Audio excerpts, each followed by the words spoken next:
Mari kita berdoa. Damai sejahtera Allah yang melampaui segala akal akan memelihara hati dan pikiranmu dalam Kristus Yesus. Amin. Shalom, selamat pagi Bapak Ibu Saudara yang dikasihi oleh Tuhan. Renungan firman Tuhan di pagi hari ini terambil dari kitab Titus, pasalnya yang ketiga, ayatnya yang ketiga sampai dengan yang ketujuh. Kitab Titus, pasalnya yang ketiga, ayatnya yang ketiga sampai dengan yang ketujuh. Demikian firman Tuhan. Karena dahulu kita juga hidup dalam kejahilan, tidak taat, sesat, menjadi hamba berbagai-bagai nafsu dan keinginan, hidup dalam kejahatan dan kedengkian, keji, saling membenci.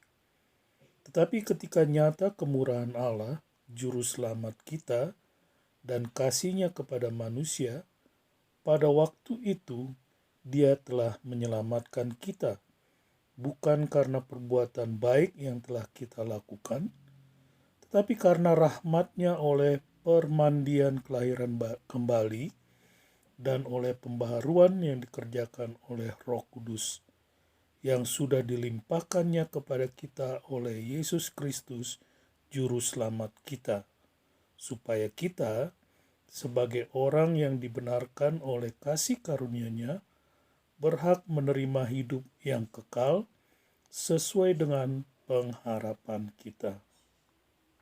Demikian pembacaan firman Tuhan.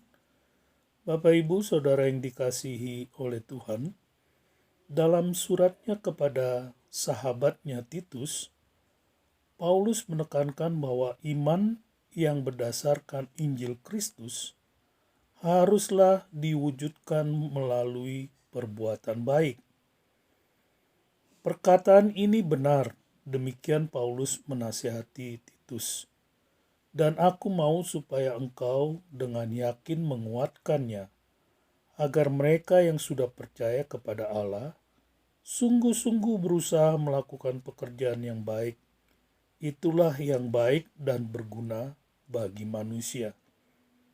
Kata sungguh-sungguh di dalam pernyataan ini menekankan bahwa perbuatan baik itu merupakan suatu kewajiban untuk dilakukan oleh orang-orang percaya. Sebab ada satu relasi atau hubungan yang erat antara iman Kristen dengan perbuatan baik tersebut.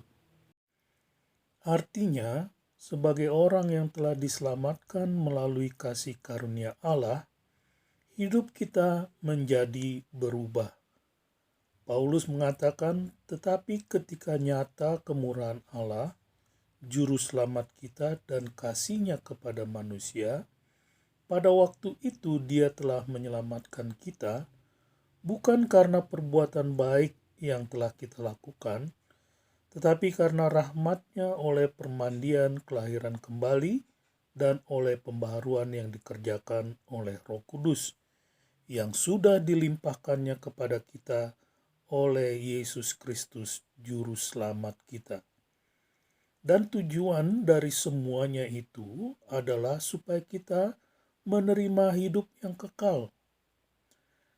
Atas dasar semua itulah kita dianjurkan untuk berbuat baik, yaitu dengan tunduk kepada pemerintah, menghindari persoalan yang bodoh dan dicari-cari, dan menjauhi para bidat.